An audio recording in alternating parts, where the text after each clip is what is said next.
इसी परम पवित्र माधव मास में, इस वैशाख मास में शुक्ल पक्ष की पुनीत पंचमी तिथि को पुष्टि मार्ग के जहाज कहे जाने वाले परम भगवदीय अपनी उपस्थिति से, अपनी भावना से, अपनी वाणी से अस्मदादि कलयुगी जीवों को भगवत चरण शरण प्रदान करने वाले श्री ठाकुर जी के परम प्रिय श्री सूरदास जी का जन्म हुआ। दिल्ली के निकट एक कुलीन ब्राह्मण कुल में सूरदास प्रगटे। प्रागट्य की कथा भी बड़ी मनोहर है। एक समय श्री गोलोक धाम में श्री प्रिया प्रियतम किसी निभृत निकुंज में एक अंतरंग वार्ता में मग्न थे। द्वार पर श्री ललिता जी ठाड़ी थी। युगल की रूप माधुरी का दर्शन करते करते तन मन पुलकायमान हो रहा था, रोम रोम हर्षित हो रहा था, रोम रोम कह रहा था युगल से, बसो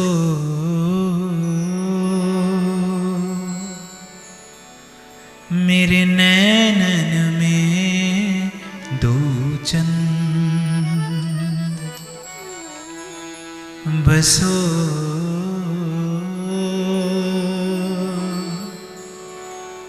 मेरे नैनन में दो चंद, गौर बरन वृषभानु नंदिनी, श्याम बरन नंद नंद बसो मेरे नैनन में दो चंद। और युगल भी रूप रस की वर्षा कर रहे थे। उस अत्यंत सघन आनंद की स्थिति में श्री उद्धव जी गोलोकपति का दर्शन करने के लिए पधारे। द्वार पर श्री ललिता जी ठाड़ी थी और निकुंज महल की ये रीति है कि प्रथम सखियन की कृपा मनाऊं, तब या रस को किनका पाऊं, सखियन शरण भाव धरी आवे, तब या रस के स्वाद ही पावे। पूर्व व्यासपीठ ने निवेदन किया कि निश्चित रूप से धनी धन से धनी है, पर धन धनी के अधीन रहता है। निश्चित रूप से श्री राधा माधव सरकार परम धन है, पर उस धन की धनी सहचरियां हैं और धन स्वभाव से धनी के अधीन रहता है। निकुंज महल में बिना सहचरी की इच्छा के प्रवेश असंभव है। सखियन शरण भाव धरी आवे, तब या रस के स्वाद ही पावे। इसीलिए रसिकों ने आदेश किया है कि प्रथम वंद इनके चरण, फिर सेवहु श्यामा श्याम। तो उद्धव जी दर्शनार्थ पधारे। उद्धव जी के मन में विचार हुआ कि मुझे किसी से आज्ञा लेने की क्या आवश्यकता है। ब्रज में सहज में श्री ठाकुर जी से नित्य मिलन होता था, पर जैसा देश वैसी रीति। निकुंज प्रदेश में बिना सहचरी की आज्ञा के भीतर प्रवेश नहीं है। उद्धव जी ने जब भीतर जाना चाहा तो श्री ललिता जी ने रोका, क्योंकि ललिता जी जानती थी कि श्री प्रिया प्रियतम सरकार किसी अंतरंग वार्ता में निमग्न है, और इसी उद्देश्य से श्री ललिता जी द्वार पर ठाड़ी थी कि श्री प्रिया प्रियतम के उस अंतरंग रस में कोई विक्षेप उपस्थित ना हो। कल भी विराम के क्षणों में मैंने निवेदन किया था बाप कि सेवा का एक ही उद्देश्य है, सेवा का आधार भी एक है और सेवा का उद्देश्य भी एक है। आनुकूल्येन कृष्णानुशीलनम स भक्तिरुत्तमा तत्सुख सुखित्तम। आपकी सेवा से सेव्य प्रसन्न हो, वही सेवा है। वही आपकी क्रिया, वही आपकी भावना सेवा कहलाने योग्य है, जिससे श्री जी को सुख हो। तो श्री ललिता जी बड़ी सावधान, और सेवा सावधानी का कृत्य है। बड़ी सावधानी से द्वार पर ठाड़ी उद्धव जी ने जाना चाहा, ललिता जी ने रोक दिया। उद्धव जी ने मन में विचार किया कि मुझे रोकने वाला कौन है। उन्होंने बिना ही विचार किए श्री ललिता जी को कहा कि आप जानती हैं कि प्रभु के दर्शन से रोकने वाला कौन होता है? म्लेच्छ होता है। म्लेच्छ कार्य करता है जीव और भगवान के मध्य में आने का, यह आसुरी वृत्ति है। तो जाइए किसी म्लेच्छ के यहां जाकर जन्म लीजिए। जब ललिता जी ने यह बात सुनी तो ललिता जी ने मन में विचार किया कि आपने बिना ही विचार किए और ऐसा कठोर श्राप मुझे दे दिया। क्या विवेक के नेत्र नहीं है आपके पास कि अगर मैंने आप जैसे भगवत पार्षद को भीतर जाने से रोका तो कोई कारण रहा होगा? और हमारे जीवन में अपने प्रिया और प्रियतम के सुख के अतिरिक्त दूसरा भाव है ही कहां? क्या आपके पास विवेक के नेत्र नहीं थे जो बिना विचारे आपने ऐसे कठोर शब्द मुझे कहे? आपने नेत्रहीनों का सा कार्य किया है। जाइए आप भी नेत्रहीन होकर और भूमंडल पर जन्म लीजिए। दोनों में ये वार्ता परस्पर हो रही थी और दोनों का वार्तालाप सुनते सुनते प्रिया प्रीतम निकुंज के द्वार पर आ गए। प्रिया प्रीतम ने जब ये सारी चर्चा, सारी वार्ता सुनी तो प्रिया प्रीतम ने कहा, अब वाक्य तो आप दोनों का ही सत्य सिद्ध होगा, पर संत ते होए न कारज हानि। भक्त मारे तो भी कल्याण है, भक्त दुलारे तो भी कल्याण है। संत के तिरस्कार में भी कृपा है, संत के प्यार में भी कृपा है। यद्यपि आप दोनों ने बिना ही विचारे ये वाक्य कहे हैं, पर आप दोनों के वाक्य हैं तो सत्य तो सिद्ध होंगे, लेकिन आप दोनों के भूमंडल पर जाने से असंख्य जीवों का कल्याण होगा। और जिस दिन जिस घड़ी भूमंडल पर आप दोनों का मिलन होगा, आप दोनों श्राप से मुक्त होकर पुनः हमारी नित्य सेवा में आकर उपस्थित हो जाएंगे। ऐसा कहकर श्री प्रिया प्रीतम सरकार निकुंज भवन में पधारे और उद्धव जी ने श्री सूरदास जी के रूप में इस भूमंडल पर जन्म लिया। ललिता जी का श्राप था कि आप नेत्रहीन होकर जन्म लेंगे। सो वैशाख शुक्ल पंचमी कुलीन ब्राह्मण के यहाँ श्री सूरदास जी का जन्म हुआ। बालक जन्मांध है तो पुत्र के जन्म का जो हर्ष था, पुत्र के जन्म में जो आनंद होना चाहिए था, पितृ दंपति को कोई आनंद नहीं हुआ कि बालक जन्मांध है। और दैव योग से देखिए कि जिस दिन से सूरदास जी का जन्म हुआ उस दिन से उनके पिता की जो आर्थिक स्थिति थी वो धीरे धीरे शोचनीय होने लगी। पिता के मन में भी ये विचार आने लगा कि ये बालक सच में अभागा है, ये बालक अभागा है। 5 वर्ष के हुए जब सूरदास जी, भगवत पार्षद हैं, प्रतिभा अद्भुत थी। 5 वर्ष के हुए जब सूरदास जी, तो एक बार उनके पिता के किसी यजमान ने उनको 2 स्वर्ण की मोहरें दी। पिता बड़े प्रसन्न हुए कि बहुत समय का कार्य सिद्ध हो जाएगा, कम से कम घर और गृहस्थ की चिंता नहीं करनी पड़ेगी, बहुत काल का कार्य इस धन राशि से सहज में संभव हो जाएगा। और पिता आए और बड़ी प्रसन्नता से एक वस्त्र में लपेटकर और वो 2 मोहरें घर के किसी कोने में धर दी। अगले दिन प्रातः काल जब उठे तो मोहरें यथास्थान नहीं थी। अब पिता बड़े शोक में निमग्न, और सूरदास ने उपदेश दे दिया कि बोले आप शोक क्यों करते हैं, आप शोक क्यों करते हैं? जिसने जीवन दिया है वो जीवन यापन का साधन भी अवश्य देगा, प्रभु पर अविश्वास करने का क्या कारण है? और सूरदास जी के उपदेश ने तो पिता के हृदय में धधक रही उस मोहाग्नि, उस लोभ अग्नि में घृत का कार्य किया। कड़क कर बोले कि तू जिस दिन से आया है उस दिन से हमने केवल दुख ही दुख तो देखा है। निरा अभागा मेरे यहां पर जन्म लिया, जाने कौन से जन्म का शत्रु है जो मुझसे इस प्रकार से प्रतिकार लेने के लिए आया है। सूरदास जी के अंतर चक्षु खुले थे। सूरदास जी जानते थे कि वो स्वर्ण मुद्राएं यहीं कहीं हैं। सूरदास जी ने कहा यदि आप मुझे एक वचन दें तो मैं आपको बता सकता हूं वो स्वर्ण मुद्राएं कहां हैं। पिता बड़े प्रसन्न हो गए और बोले कोई भी वचन देने को प्रस्तुत हूं। सूरदास जी ने कहा ऐसे नहीं, आप संकल्प कर लीजिए कि जो मैं कहूंगा आप वही करेंगे। पिताजी ने संकल्प ले लिया। तो सूरदास जी ने कहा ठीक है, अब हम घर का त्याग करके और विरक्त का वेश लेकर भजन करने के लिए घर से जाएंगे। आपकी स्वर्ण मुद्राएं घर में अमुक स्थान पर धरिए, जाकर देख लीजिए। पिता ने जाकर देखा तो स्वर्ण मुद्राएं वहीं थी, लेकिन अब पुत्र का मोह जागृत हुआ। और पुत्र का मोह भी कैसा, संसार किसी से प्रेम नहीं करता, संसार तो प्रभाव से प्रेम करता है।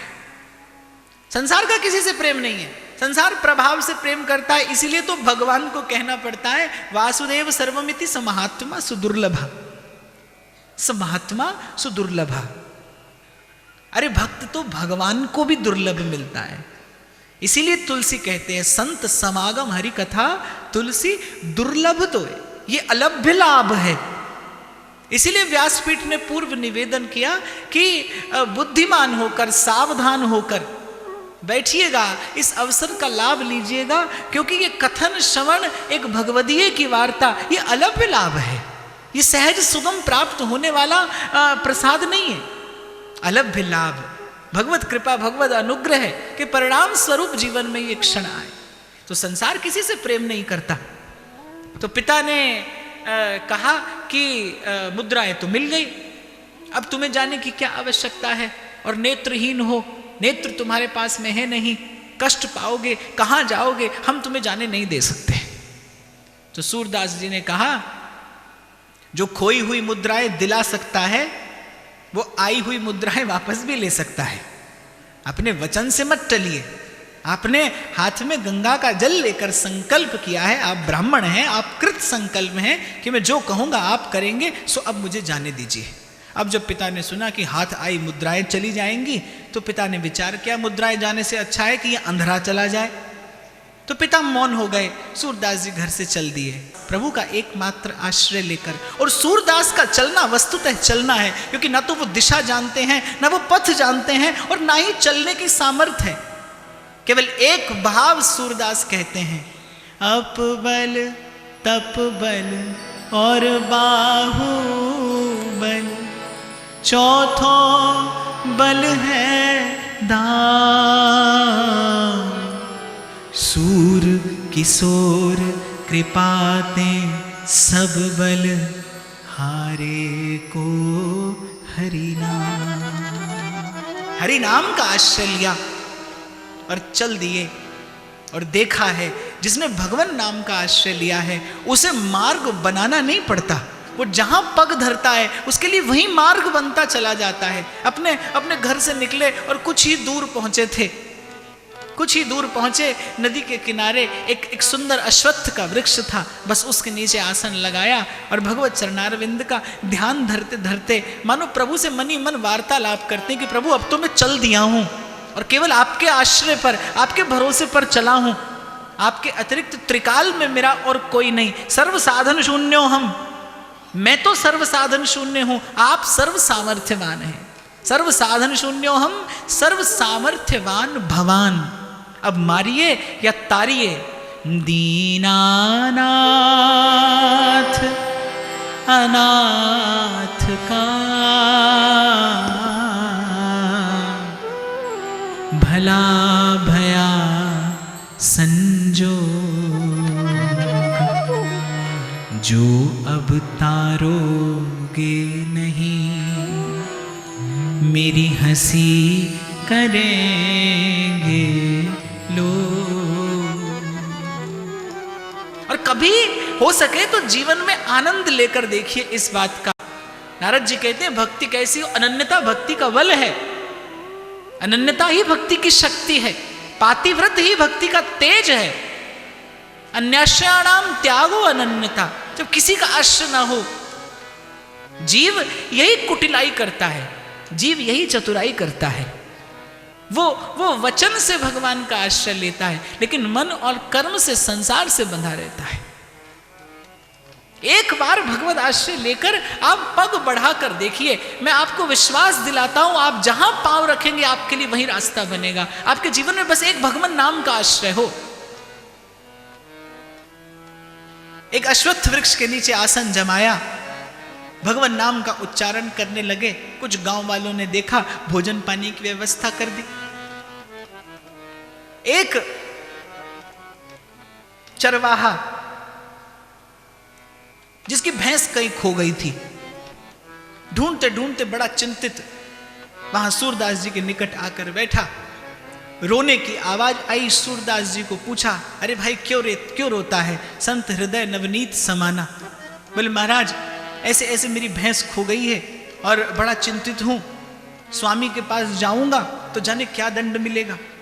तो सूरदास जी ने कहा कि चिंता मत करो, मैं बताता हूं भैंस कहाँ होगी। सूरदास जी ने अपनी अंतर्दृष्टि से देखा कि अमुक स्थान पर जाओ, भैंस मिल जाएगी। और जब व्यक्ति ने जाकर देखा तो भैंस वहीं पर थी। अब जाकर उसने सब घटना स्वामी को बताई। स्वामी सूरदास जी की प्रतिभा से बड़ा प्रभावित दौड़कर सूरदास जी के पास आया और सूरदास जी से कहने लगा, बोले महाराज आपकी कुछ सेवा करना चाहता हूँ।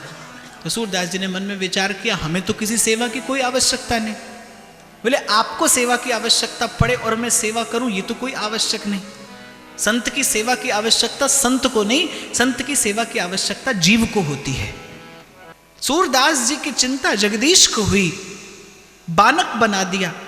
दौड़कर आया वो व्यक्ति, बोले बाबा कुछ सेवा करना चाहता हूं आपकी। सूरदास ने कहा मुझे तो कोई आवश्यकता नहीं। बोले मुझे आवश्यकता है आपकी सेवा करने की, आप कहें तो यहीं निकट आपके रहने की व्यवस्था कर दूं, एक कुटिया बना दूं।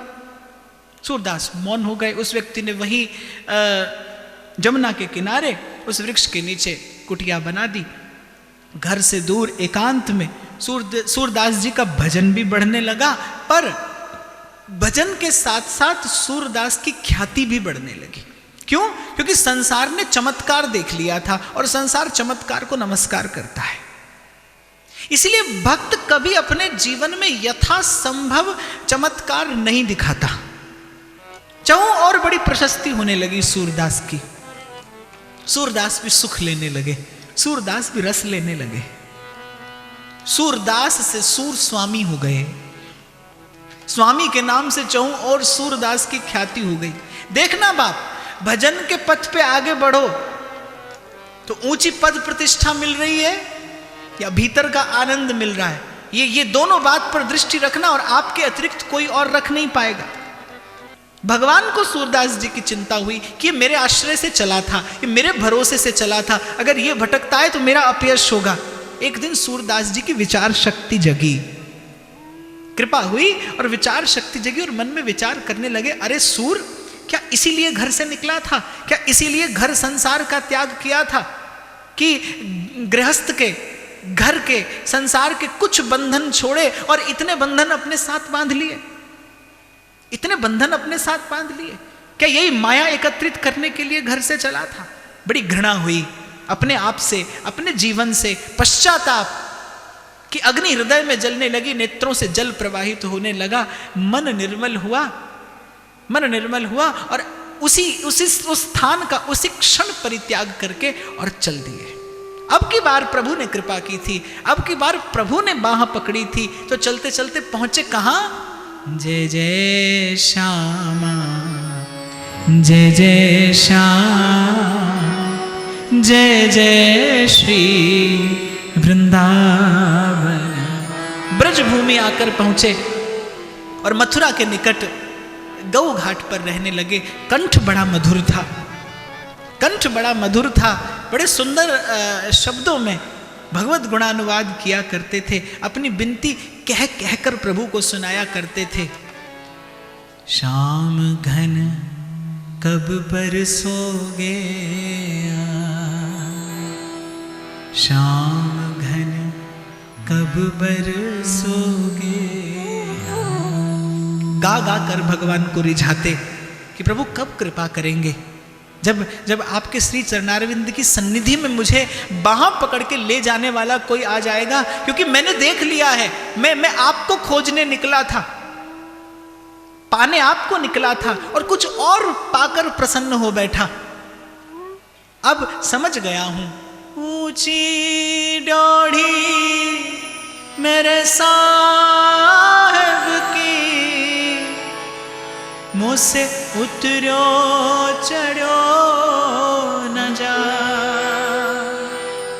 कोई कहियो मेरे साहिब सो, मेरी बैया पकड़ ले जा।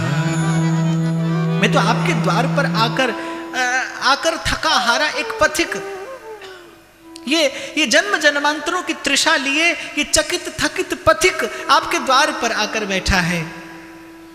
कब ये मन चातक हर से गो,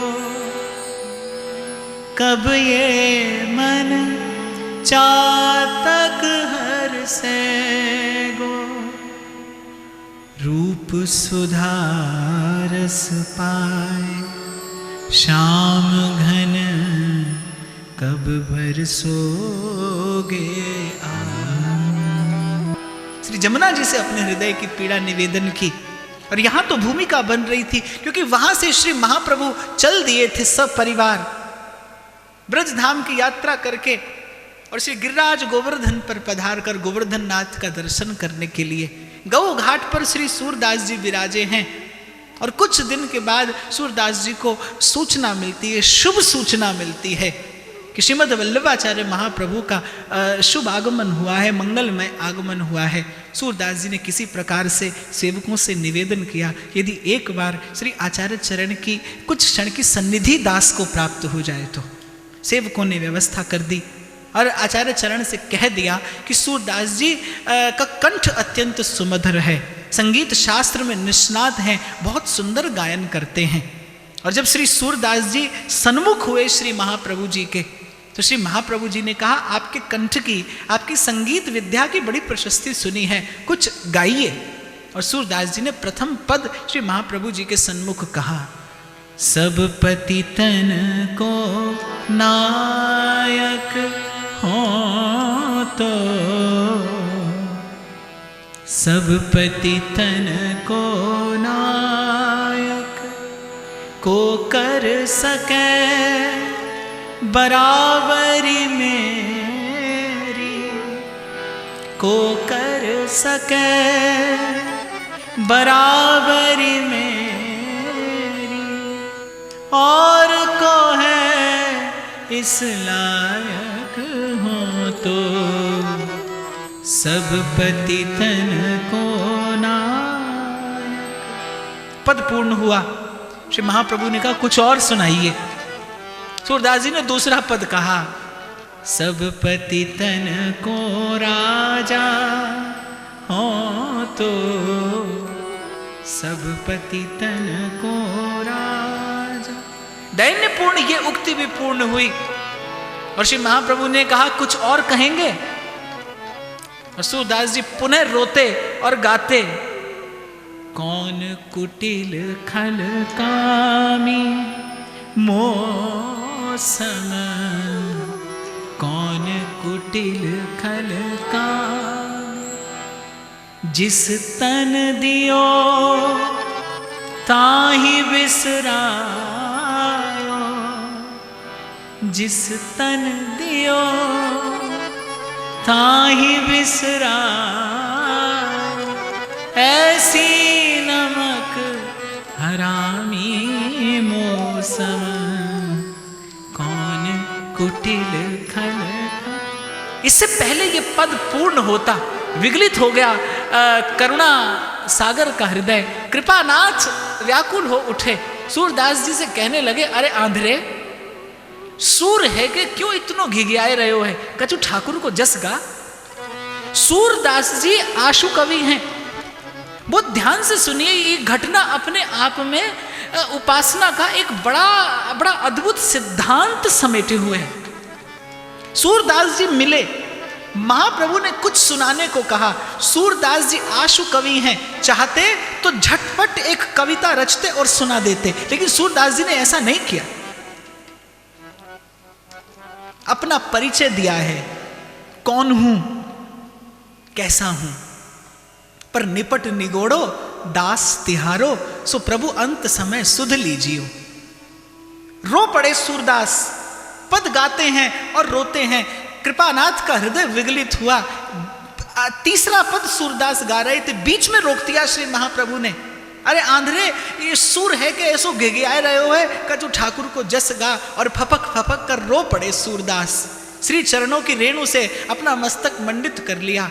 कि आपकी कृपा दृष्टि ना हो तो देखूं कैसे, क्योंकि नाथ सूर कहाँ कहे द्विविध आंधरो। हे प्रभु, मैं केवल बाहर से ही नहीं, मैं भीतर से भी अंधा हूं।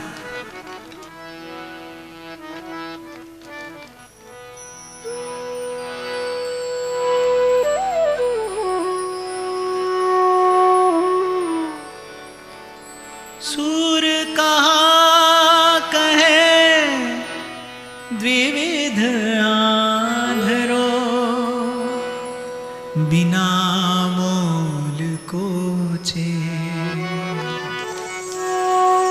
आपकी कृपा ना हो तो भगवत लीला की अनुभूति कैसे हो, और बिना अनुभव के गाऊं तो आपको छलने जैसा है प्रभु, बिना देखे गाऊं तो आपसे कपट करने जैसा है। सूरदास जी के इस सत्य पर महाप्रभु रीझ गए। श्री महाप्रभु जी ने पूछा क्या चाहते हो, और सूरदास उत्तर देते हैं,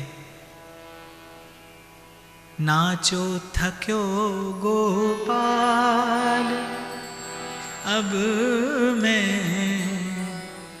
नाचो थक्यो गोपाल, काम क्रोध को पहर चोलना,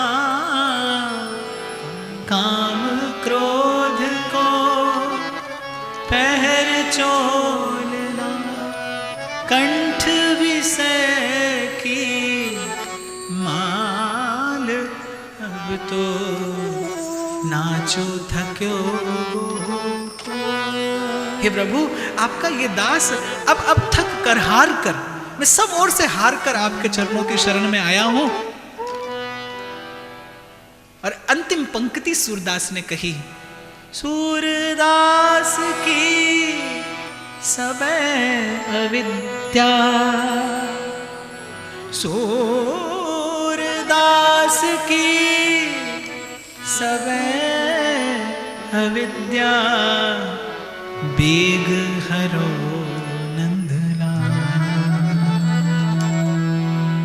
आपकी शरण में हूं, बस केवल इतना ही जानता हूं। अब आप रुष्ट होइए, आप तुष्ट होइए, मैं निपट निगोड़ो पे दास तिहारो। महाप्रभु ने सूरदास जी को आज्ञा दी, ठीक है आप जमुना स्नान कर आइए, हम भगवत लीला की अनुभूति कराएंगे, फिर भगवत जस गाइएगा। सूरदास जी श्री जमुना स्नान करके आए, श्री महाप्रभु ने ब्रह्म संबंध कराया, श्री कृष्ण के शरण में कर दिया, श्री कृष्ण को जीवन अर्पित हो गया। महाप्रभु का वरद हस्त मस्तक पर पधराते ही सूरदास जी को हृदय में भगवत लीला की अनुभूति होने लगी। सूरदास जी ने गोकुल आकर सबसे पहले श्री नवनीत प्रियालाल जी का दर्शन किया, और सूरदास जी के मुख से सबसे पहले स्फुरित हुआ। क्यों? देखिए, सूरदास घर से चले तो भी वो भगवत प्राप्ति के लिए ही चले थे, लेकिन भूल गए, पथ भटक गए। क्यों? क्योंकि जीवन में सद्गुरु नहीं था, जीवन में गुरु की कृपा नहीं थी, इसलिए चले तो, लेकिन पथ भूल गए, भटक गए। अब सद्गुरु मिला, अब सद्गुरु मिला तो सूर कहते हैं। जैसे कबीर ने गाया ना, मरे बहिर मुख साधु जीवे,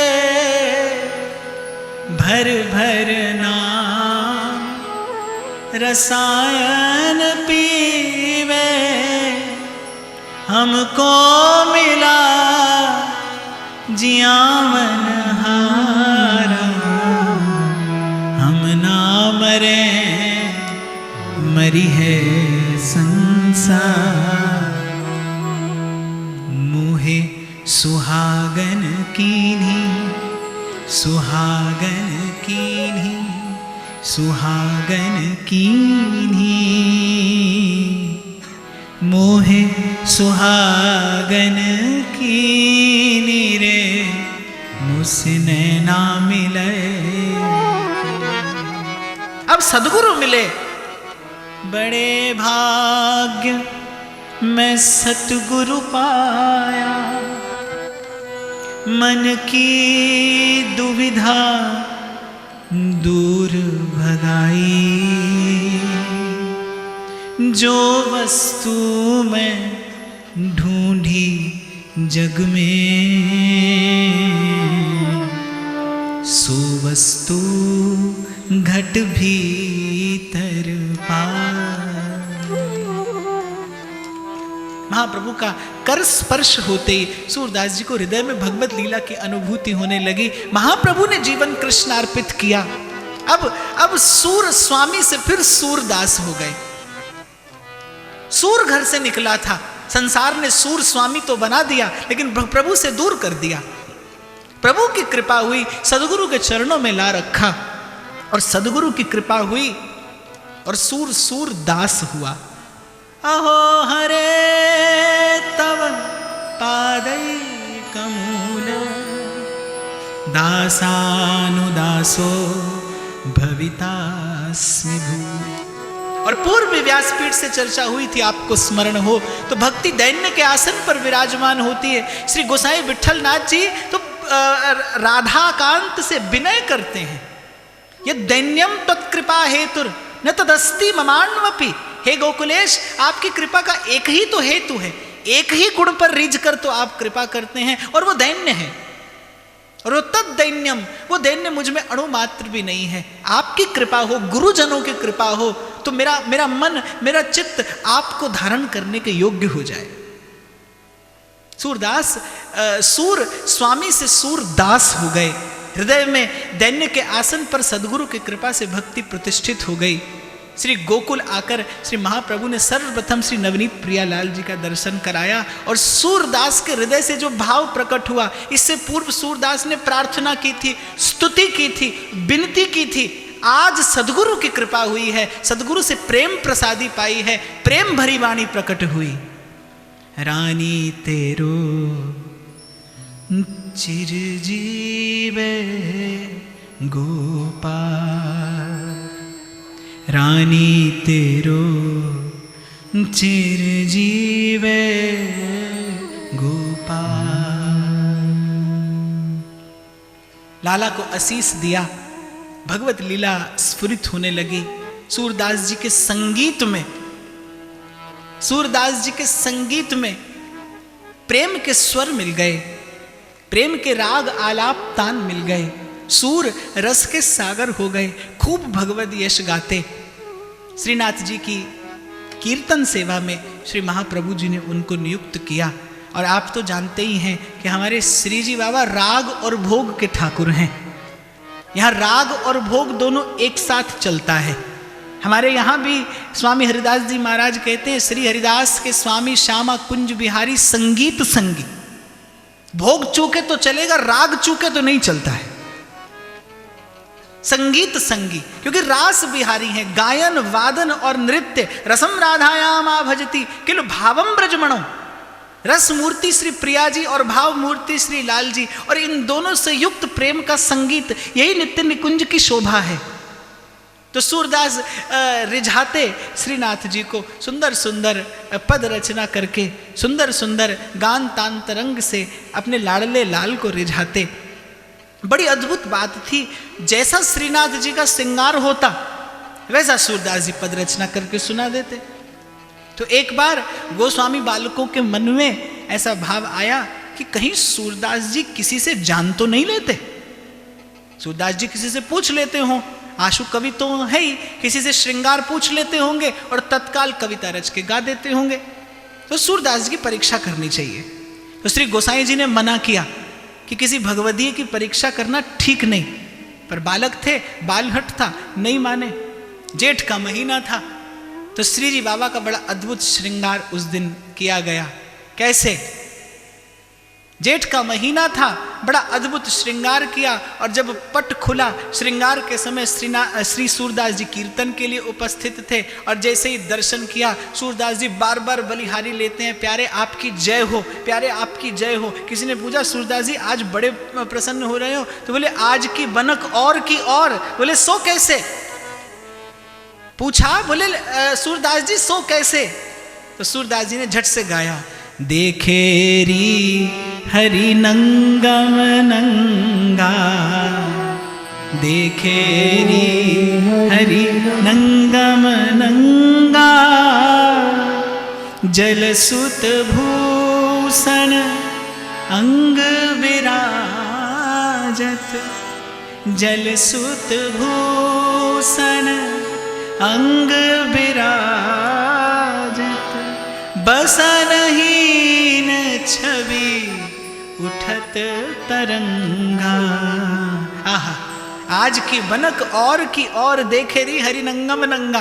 गोस्वामी बालकों ने वस्त्र धारण नहीं कराया, केवल सुंदर सुशीतल सुखदायक मोतियों के आभरण श्री ठाकुर जी के श्री अंग में धारण कराए। और सूरदास जी ने ऐसा सुंदर श्रृंगार का वर्णन किया। अंग अंग प्रति अमित माधुरी, अंग अंग प्रति अमित माधुरी, निरखत लज्जित कोटि अनंगा, निरखत लज्जित कोटि अनंगा, कीलकत दधि सुत मुखल मन भर, कीलकत दधि सुत मुखल मन भर, सूर हसत ब्रज जुवतीन संगा,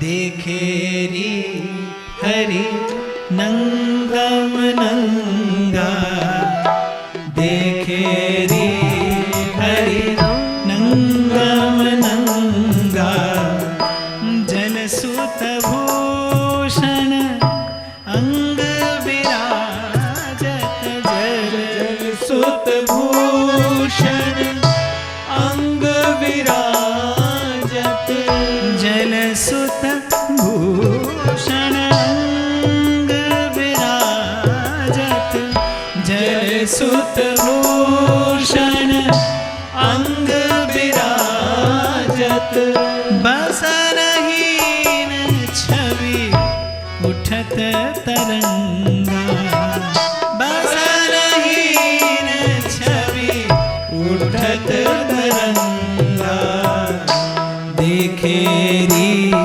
हरि नंगम नंगा, देखेरी हरि नंगम नंगा, देखेरी हरि नंगम नंगा, देखेरी हरि नंगा। और प्रभु, आज आपने इस लीला के व्याज से ये भी प्रकट कर दिया है, छवि के छिपाए बेको, रस के बढ़ाए बेको, भूषण सखी सब धारे हैं बनाए के। कि वस्त्र और आभूषण आपके श्री अंग की शोभा का परिवर्धन करने के लिए नहीं, अपितु आपके श्री अंग की शोभा को दुराने के लिए पहनाए जाते हैं, कि किसी की कुदृष्टि आपके माखन से कोमल सुकुमार श्री अंग पर न पड़ जाए, इसलिए आपको पहनाए जाते हैं। तो भगवत लीला का रस सूरदास जी ले भी रहे हैं और अन्य भगवतियों को दे भी रहे हैं। एक बार श्रावण का महीना और सूरदास जी कहीं गिरिराज जी की तरहेटी की ओर से जा रहे थे और जाते जाते गड्ढे में पड़ गए। 2 दिन तक सूरदास जी वहीं रहे। वहां सब लोग खोज रहे हैं कि सूरदास जी कहीं दिखाई नहीं पड़ते, सूरदास जी कहीं दिखाई नहीं पड़ते। 2 दिन बाद श्री लाल जी को सुधि आई। श्री प्रिया और लाल संध्या समय वन विहार करते उस ओर से जा रहे थे। सूरदास जी को देखा, हाथ पकड़ के बाहर निकाला। सूरदास जी कर स्पर्श करते ही पहचान गए कि बाहर निकालने वाला कौन है। बाहर तो निकल आए पर उदास हो गए। उदासी का कारण कि प्रारब्ध से नेत्र नहीं मिले। यदि आज नेत्र होते तो श्री मुखचंद्र का दर्शन करके कृतार्थ हो जाता। श्री चरणों की माधुरी इन नेत्रों से पान करके कृतकृत हो जाता। सूरदास जी के हृदय की बात सूरदास जी के हृदय में ही रही।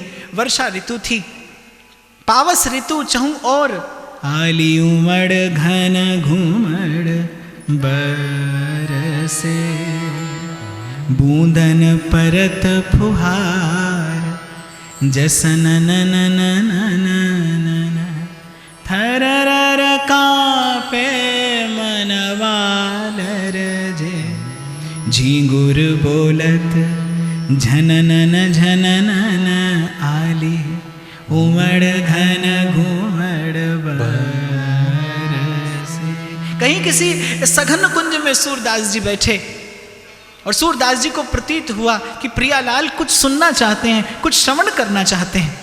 संध्या का समय था। सूरदास जी के मन में ये बात रह गई थी कि नेत्र होते तो कभी दर्शन कर लेता। आज प्रियालाल कृपा करने को आतुर श्री सूरदास जी पर। संध्या का समय था, पावस की ऋतु थी, हल्की हल्की फुहार पड़ रही थी। सूरदास जी के मन में प्रेरणा हुई कि इस समय प्रियालाल कछु सुनना चाहे तो श्री ठाकुर जी को कछु सुनायो जाए।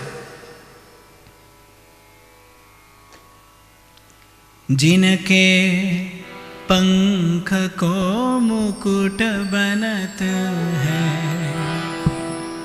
जिनके पंख को मुकुट बनत है, सिर धरे नंद किशोर, देखो माई ये बड़ भागी मोर। चाहूं और मयूरों का नृत्य देखकर सूरदास जी के मन में विचार आया, देखो माई ये बड़भागी मोर, जिनके पंख को मुकुट बनत है और सिर धरे नंद किशोर। जिनके पंख को मुकुट बनत है, जिनके पंख को मुकुट बनत है, सिर धरे नंद किशोर, सिर धरे नंद किशोर।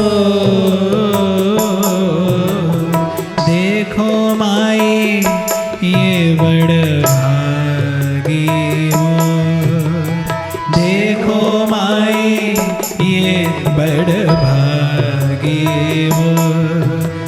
रे रे रे रे रे रे पग ग मारे, निद नि नि सा रे पग मारे, प म प नि द नि प म प नि प ग ग मरे रे सा ग मरे सा ग मरे सा। बड़ भागी मोर, बड़ भागी मोर, देखो माई ये बड़ भागी मोर, देखो माई ये बड़ भागी मोर।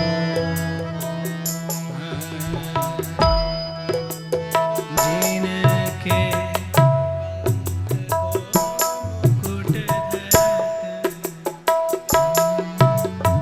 भागी मोर, देखो माई ये बड़ भागी मोर। जिनके पंख को मुकुट बनत है, जिनके पंख को मुकुट बनत है, सिर धरे नंद किशोर, सिर धरे नंद किशोर।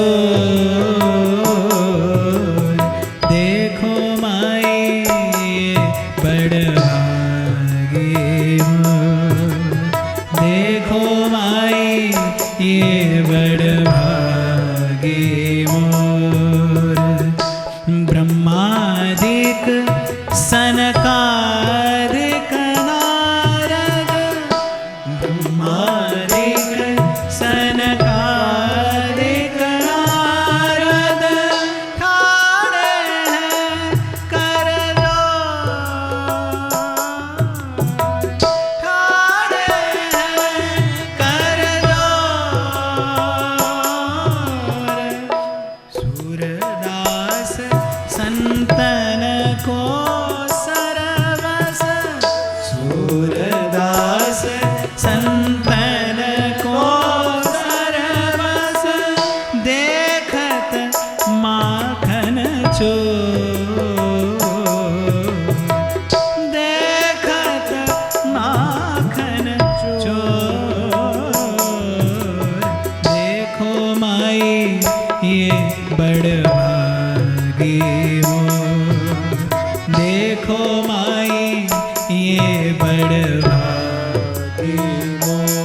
गा रहे हैं सूरदास जी।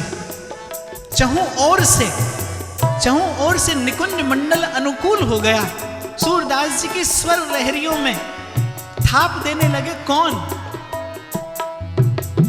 बरसे आली उमड़ घन घुमड़, बरसे आली उमड़ घन घुमड़, बरसे बूंदन परत फुहार जस नन नन नन, थरर कांपे मनवा लरजे, झिंगुर बोलत झननन झननन, आली उमड़ घन घुमड़, बरसे आली उमड़ घन घुमड़, बरसे पपीहा करत आलाप, दादुर देत थापरी, चतिक चकोर मनु बाजत सितार,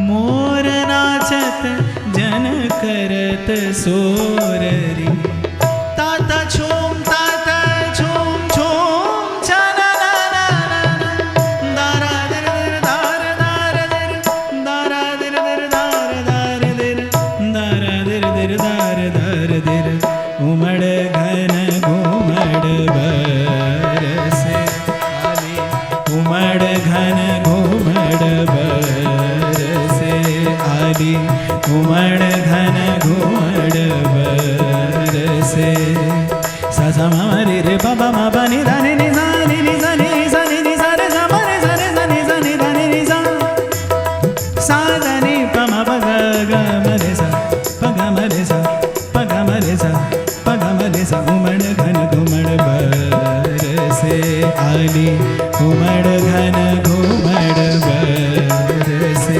आली उमड़ घन घुमड़, उमड़ घन घुमड़, उमड़ घन घुमड़, बरसे। तो चहुं और मल्हार मूर्तिवंत हो गया। प्रियालाल के हृदय की इच्छा जान सूरदास जी ने पावस ऋतु का सुख प्रियालाल को दिया। आज श्री प्रियालाल को श्री सूरदास जी के मन का मनोरथ पूर्ण करना था। उस समय जब श्री ठाकुर जी ने बाहर निकाला तो सूरदास जी के मन में रह गया कि आज नेत्र होते तो श्री मुखचंद्र का दर्शन पा लेता, ये नैन चकोर सदा सदा के लिए तृप्त हो जाते और कृपानाथ के रहते, करुणा निधान के रहते भक्त के हृदय का मनोरथ अपूर्ण रह जाए। सूरदास के मन में इच्छा हुई और जब मल्हार गा रहे थे, प्रिया प्रीतम आनंदित हो रहे थे और वन विहार का समय था, निकल आए और सूरदास जी के निकट उनका गान सुनने के लोभ से आकर रुके। और जब गान पूरा हुआ तो श्री ठाकुर जी क्या कहते हैं प्रिया जी से, हे स्वामिनी, ये अंधा तो है पर बहुत चतुर है, इसके निकट मत जाइए, ये आपका चरण पकड़ लेगा। इस ब्याज से सूरदास जी को संकेत करते हैं श्री ठाकुर जी, ये अंधा तो है पर बड़ा चतुर है, इसके निकट मत जाइए, ये आपका चरण पकड़ लेगा। और श्री प्रिया जी, भोली प्रिया जी मन में विचार करके और श्री ठाकुर जी से कहने लगी, अगर अंधा है तो चरण कैसे पकड़ लेगा? श्री ठाकुर जी ने कहा, अरे आप बड़ी भोली हैं, आप तो बात करते करते इसके बहुत ही निकट पहुंच गई, अब तो ये आपका चरण पकड़ ही लेगा। सूरदास जी समझ गए, आज श्रीनाथ जी मुझ पर कृपा करने के लिए पधारे हैं। उर कछु प्रथम वासना रही, मन में उस दिन एक विचार ही तो आया था कि नेत्र होते तो दर्शन करके कृतार्थ हो जाता। और श्री प्रिया जी नेक आगे बढ़ी और ठाकुर जी कहने लगे, आप मेरे रोके रुक नाए रही स्वामिनी जू, आपने जी कहा कर दियो, अपनो दायों पग बाकी बिल्कुल निकट पधराए दियो, अब तो ये झट आपको पग पकड़ लेगा। बस सूरदास जी अब के चूके नहीं अवसर का लाभ लिया और श्री प्रिया जी का चरण पकड़ा और चरण स्वामिनी जी ने छुड़ाया। और जैसे ही श्री स्वामिनी जी ने चरण छुड़ाया, श्री स्वामिनी जी के चरण का नूपुर सूरदास जी के हाथ में आ गया। प्रिया जी कहने लगी, देख बाबा, हमारे नित्य रास को समय है रहे हुए, सखियों ने हमारो श्रृंगार करायो और हम नेक तेरो गान सुनो मन को बड़ो प्रिय लगो, बस तेरो गान सुनबे के ताई हम तो यहाँ आए गए, सो अब मेरो नूपुर मोए लौटा दे। सूरदास जी कहने लगे अब मोए का मालूम कि आपको ही नूपुर है, आपको मैंने नूपुर दे दियो और नूपुर को असली स्वामी आए गयो तो वैका दूंगो। तो श्री प्रिया जी मन मन विचार के कि श्री लाल जी ठीक ही कह रहे थे, है तो अंधा पर बड़ा चतुर है। श्री प्रिया जी मन में विचार करने लगी, अच्छा बाबा कहा चाहे आपके दूसरे चरण में ऐसो ही नूपुर दिखाई दो तो मैं आपे नूपुर लौटाए दूं। एक ही पंक्ति में सूरदास जी ने सब मांग लिया कि आपके दूसरे चरण में ऐसा नूपुर देख लूं तो आपको ये नूपुर लौटा दूं। श्री प्रिया जी ने कर कमल सूरदास जी के नेत्रों को स्पर्श कराया, कमल की भांति खुल गए सूरदास जी के नेत्र, कमल नयन सन्मुख खड़े मंद मंद मुस्कुरा रहे हैं। श्री प्रिया जी ने अपना वाम चरण कमल आगे किया कि देख बाबा ऐसो ही नूपुर है ना, तो अब तो मोहे नूपुर लौटा। नेत्र नीचे किए, सजल नयन गदगद बदन श्री सूरदास जी निवेदन करते हैं, हे स्वामिनी आपके श्री चरणारविंद की महिमा कैसी है।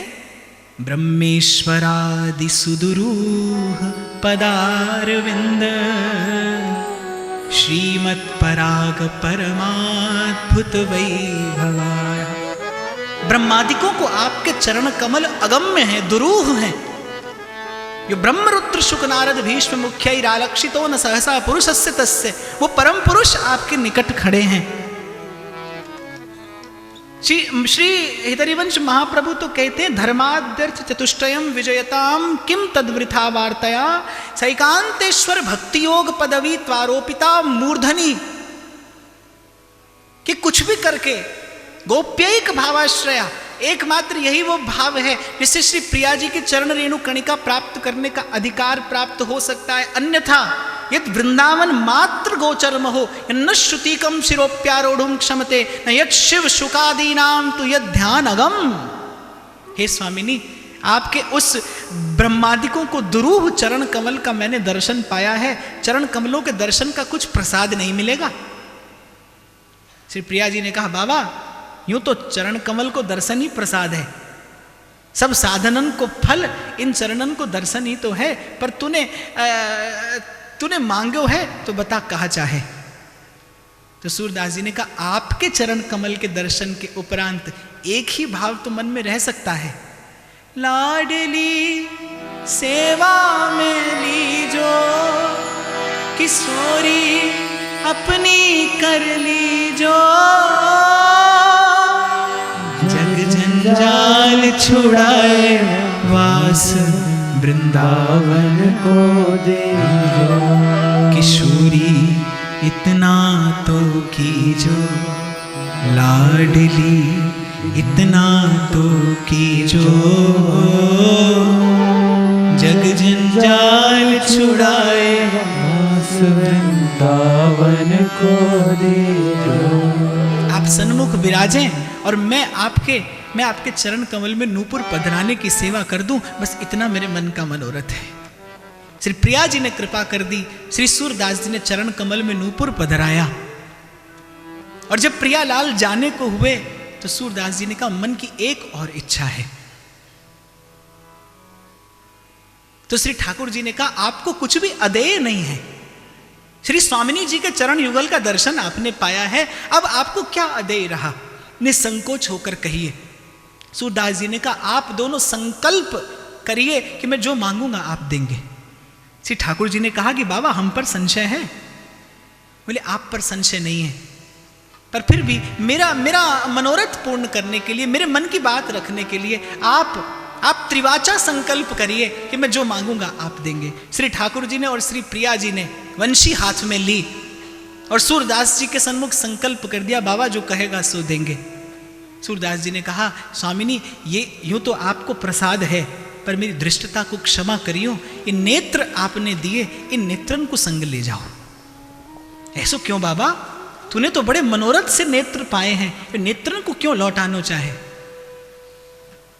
सूरदास जी कहने लगे बावरी वे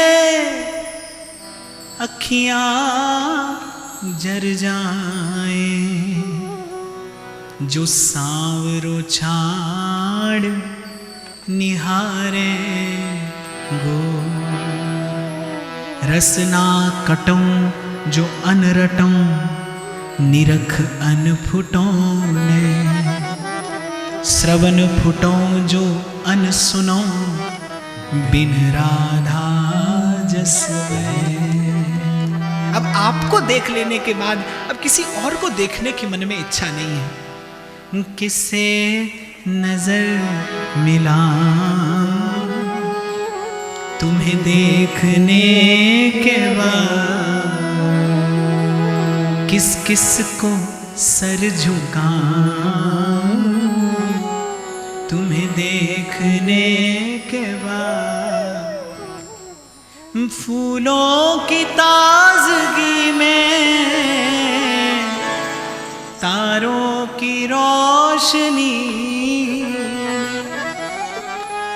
फूलों की ताजगी में